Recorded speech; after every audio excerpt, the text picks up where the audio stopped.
Warren Buffett, a look at the life of Warren Buffett. Warren Buffett दुनिया के सबसे अमीर लोगों में से एक है जो कई दशकों से फोर्ब्स बिलियनियर्स की टॉप पोजीशन पर बने हुए हैं। आज की डेट में उन्हें दुनिया का छठा अमीर आदमी माना जाता है, जिनकी नेट वर्थ है $100 बिलियन।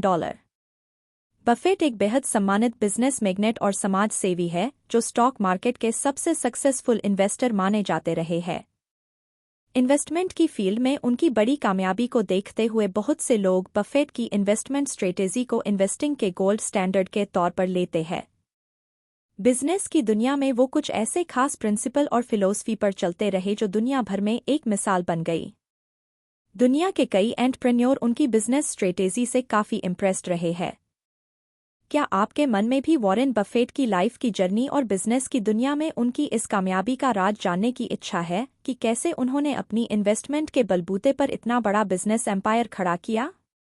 इस समरी में हम इन्वेस्टमेंट के इस गुरु की लाइफ के बारे में डिस्कस करेंगे, उनके बचपन से लेकर आज तक की जिंदगी को एक्सप्लोर करेंगे और उनकी लाइफ जर्नी के इनवैल्यूएबल लेसन्स को सीखने की कोशिश करेंगे जिसकी वजह से वो आज दुनिया के सबसे अमीर इन्वेस्ट बन पाए हैं। Early life. Oracle of Omaha के नाम से फेमस वॉरेन एडवर्ड बफेट 30 अगस्त 1930 के दिन ओमाहा, नेब्रास्का में लीला स्थाल बफेट के घर पैदा हुए थे। उनके फादर हॉवर्ड बफेट एक स्टॉक ब्रोकर थे जिन्होंने 1942 में यूएस कांग्रेसमैन के रूप में काम किया था। बफेट को शुरू से ही फाइनेंस और बिजनेस रिलेटेड मैटर में बड़ा इंटरेस्ट था। उनकी मेंटल मैथ्स स्किल्स देखकर उनके फ्रेंड्स और फैमिली मेंबर्स ने उन्हें यंग मैथ्स जीनियस के नाम से बुलाना शुरू कर दिया था। जिस तरह से वो बड़े बड़े फिगर और नंबर चुटकियों में सोल्व कर लेते थे उसे देखकर सब हैरान रह जाते। बाद में बड़े होने पर भी उनकी यही स्किल उनके बड़े काम आई। बफेट जब छोटे थे तो अक्सर अपने फादर के साथ उनके शॉप पर जाया करते थे और वहां रखे ब्लैक बोर्ड पर स्टॉक प्राइस लिखा करते थे। 11 साल की छोटी उम्र में जब बच्चों को मैथ्स के सवाल भी ठीक से नहीं आते, तब बफेट ने अपनी पहली इन्वेस्टमेंट की थी। उन्होंने सिटीज सर्विस प्रेफर्ड का एक शेयर $38 के हिसाब से 3 शेयर्स खरीदे। लेकिन तब वो बड़े निराश हुए जब स्टॉक वैल्यू गिरकर सिर्फ $27 तक रह गई थी। लेकिन बफेट बड़े सब्र से तब तक वेट करते रहे जब तक कि स्टॉक प्राइस बढ़कर $40 नहीं हो गया, और तब जाकर उन्होंने अपने शेयर बेचकर छोटा सा प्रॉफिट कमाया। इसके कुछ समय बाद ही सिटीज सर्विस प्रेफर्ड के स्टॉक प्राइस में $200 पर शेयर के हिसाब से भारी उछाल आया। ये एक्सपीरियंस उनके लिए एक लेसन था जिसने उन्हें सिखाया कि इन्वेस्टिंग में पेशेंस की बड़ी अहमियत है। First entrepreneurial venture. सिर्फ 6 साल की छोटी उम्र से ही बफेट के अंदर एक बिजनेसमैन के गुण नजर आने लगे थे जब उन्होंने अपने ग्रैंडफादर के ग्रोसरी स्टोर से 25 सेंट में कोका कोला के 6 पैक खरीदे और हर बोतल को 1 निकल के हिसाब से बेचा जिससे उन्हें 5 सेंट का प्रॉफिट हुआ।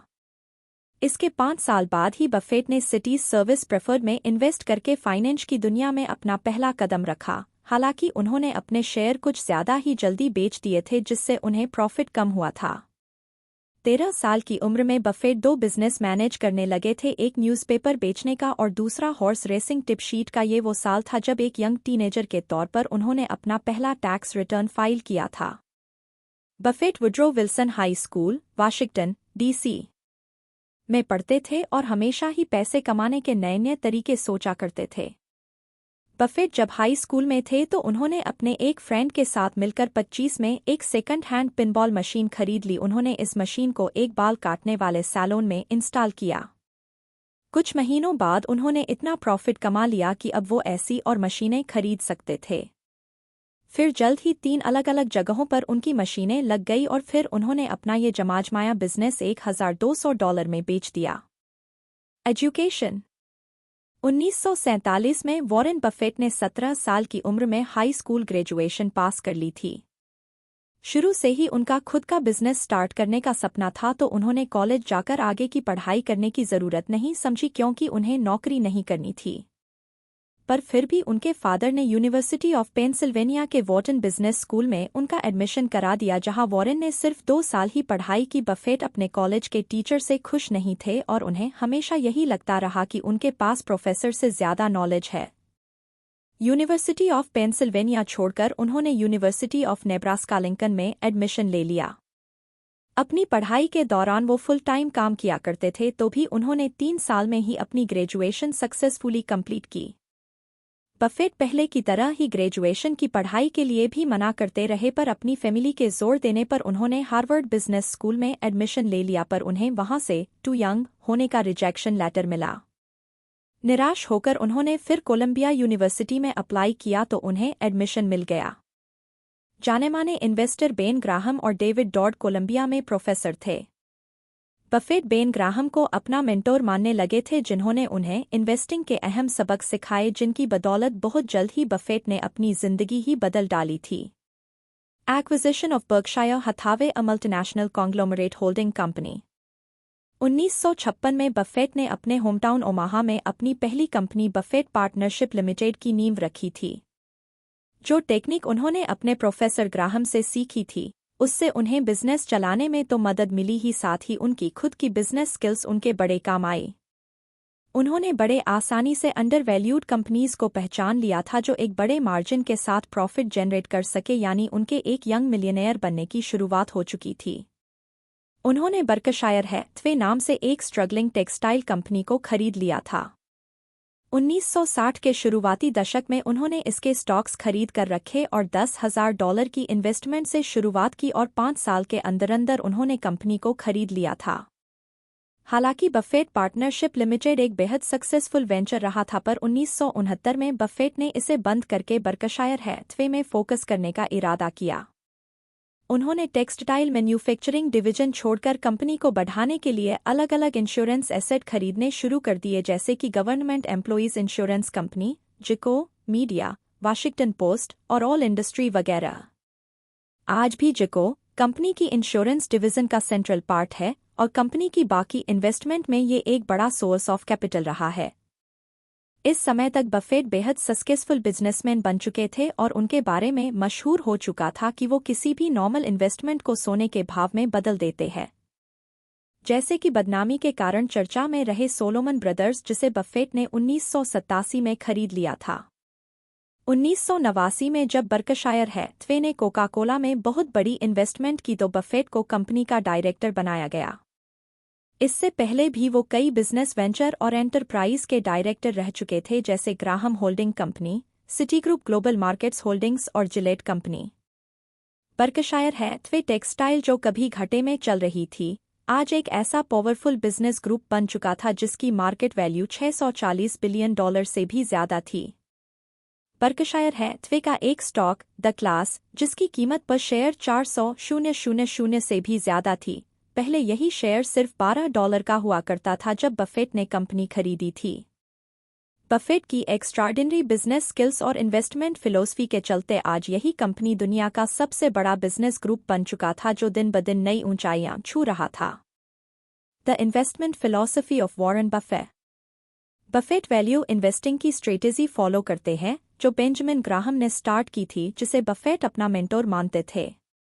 वैल्यू इन्वेस्टिंग का मेन गोल है कि वो किसी स्ट्रॉन्ग मगर स्ट्रगलिंग और अंडरवैल्यू कंपनी के शेयर्स पर इन्वेस्ट करती है जब शेयर का मार्केट प्राइस सबसे कम होता है ताकि फ्यूचर में शेयर प्राइस बढ़ने पर इन्वेस्टमेंट फर्म को ज्यादा से ज्यादा प्रॉफिट हो सके।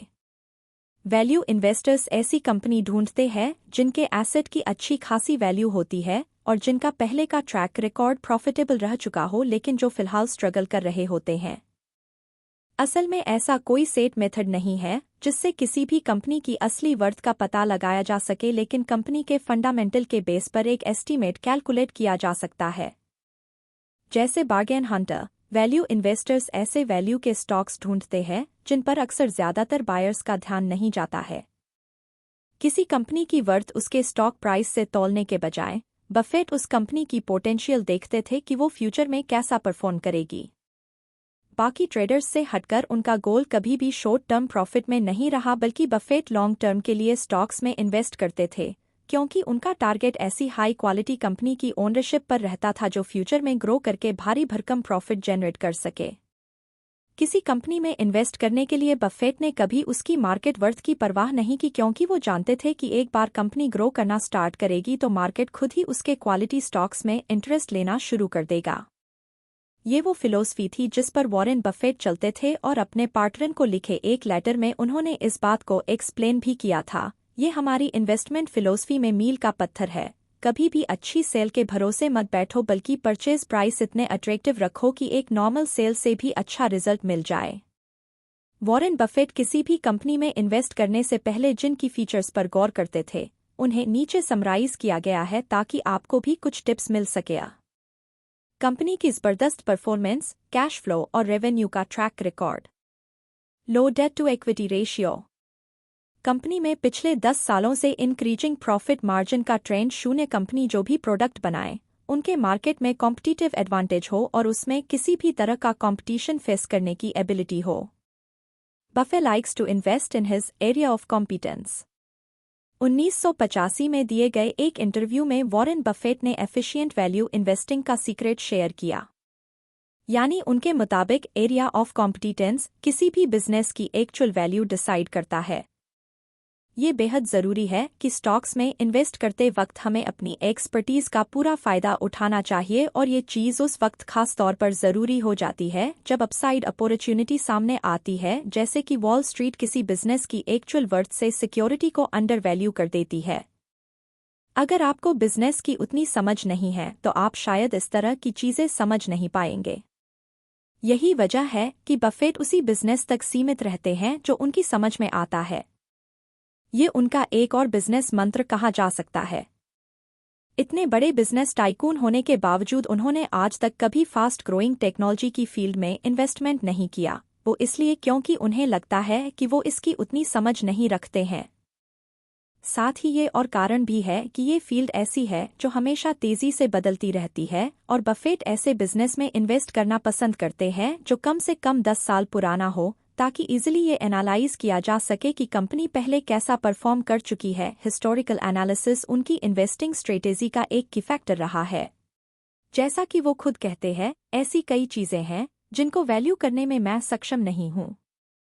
कई चीजें ऐसी हैं जिन्हें मैं बहुत अच्छे से वैल्यू कर सकता हूँ, और कुछ ऐसी चीजें भी हैं जिनके बारे में मैं नहीं जानता, और यह बहुत खराब बात हो सकती है। लेकिन हर चीज के बारे में पता होना जरूरी तो नहीं है। यानी बफेट का मानना है कि हर चीज के बारे में जानना, लेकिन किसी एक चीज में भी एक्सपर्ट ना होना अच्छी बात नहीं है। तो जाहिर है कि वो हर किसी फील्ड में इन्वेस्ट नहीं करना चाहते, बल्कि उन्हीं में पैसा लगाते हैं जिसकी उन्हें जानकारी और समझ है। उनकी फिलॉसफी का झुकाव एक नॉर्मल इन्वेस्टर से ज्यादा स्पेशलिस्ट बनने में है। वो एक ऐसे बिजनेस गुरु है जिन्हें कई दशकों का एक्सपीरियंस है, और अपने करियर में उन्होंने कई सारे सक्सेसफुल इन्वेस्टमेंट किए हैं। इसके बावजूद बफेट आज भी सोच समझकर अपने फैसले लेते हैं, और सिर्फ उसी बिजनेस में इन्वेस्ट करते हैं जिसके बारे में उन्हें पता होता है। आज के वक्त में जहां हर तरफ इन्फॉर्मेशन की भरमार है, यंगस्टर्स को लगता है कि ज्यादा से ज्यादा इन्वेस्ट करेंगे तो उतना ही फायदा होगा, पर ऐसा नहीं है। इन्वेस्टमेंट के भी अपने कुछ रूल्स हैं। हर फील्ड में घुसने के बजाय कुछ खास एरिया पर फोकस करो जिसमें आपकी पकड़ हो। खासकर जब आप बड़ी रकम इन्वेस्ट करने की सोच रहे हो तो बेहतर होगा कि उसी फील्ड में करें जिसके बारे में थोड़ी बहुत नॉलेज हो, बजाय इसके कि आप किसी ऐसी जगह पैसा फंसा दे जहां से रिटर्न की जरा भी उम्मीद ना हो। Personal life and philanthropy. Buffett bridge game के बड़े शौकीन हैं और टाइम पास के लिए ब्रिज खेलना पसंद करते हैं। उन्हें अपने दोस्तों की पार्टी में गाना गाने और यूकुलेल गिटार बजाने का भी बड़ा शौक है। बफेट और उनकी वाइफ सुजन थॉम्पसन की शादी 1952 में हुई थी। उनके 3 बच्चे हैं, सूजी, हॉवर्ड और पीटर। 1977 में दोनों ने अलग अलग रहने का फैसला किया था, लेकिन आज भी दोनों मैरिड कपल है और एक दूसरे के साथ उनके अच्छे रिलेशन है। जुलाई 2004 में मुहर के कैंसर की लंबी बीमारी से जूझने के बाद सुजन बफेट ने दुनिया को अलविदा कहा।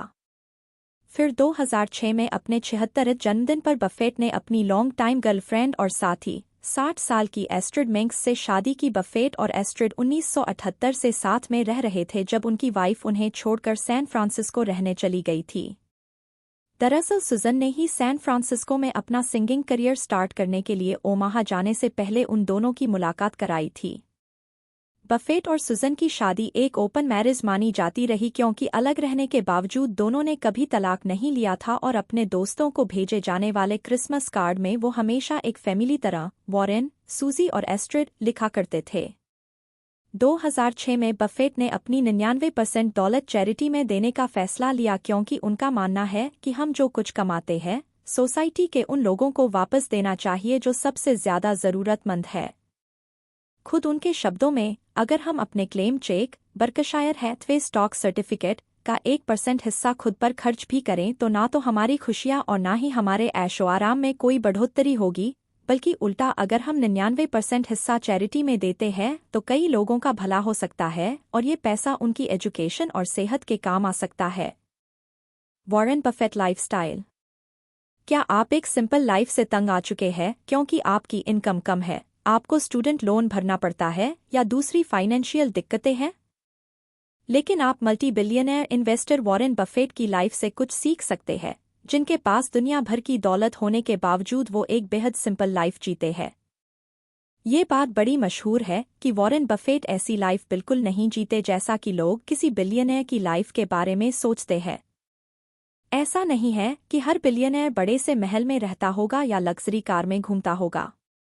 आपको बता दें कि मिस्टर वॉरेन बफेट अभी भी उसी घर में रहते हैं जो उन्होंने 1958 में ओमाहा, नेब्रास्का में $31,500 में खरीदा था।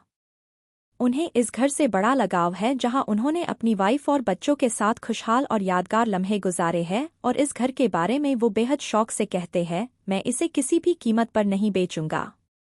आप शायद सोचते होंगे कि एक बिलियनर होने के नाते वो आए दिन महंगे रेस्टोरेंट में खाते होंगे या उनके घर में कई सारे शेफ होंगे जो उनके लिए एक से एक एक्सोटिक डिश बनाते होंगे।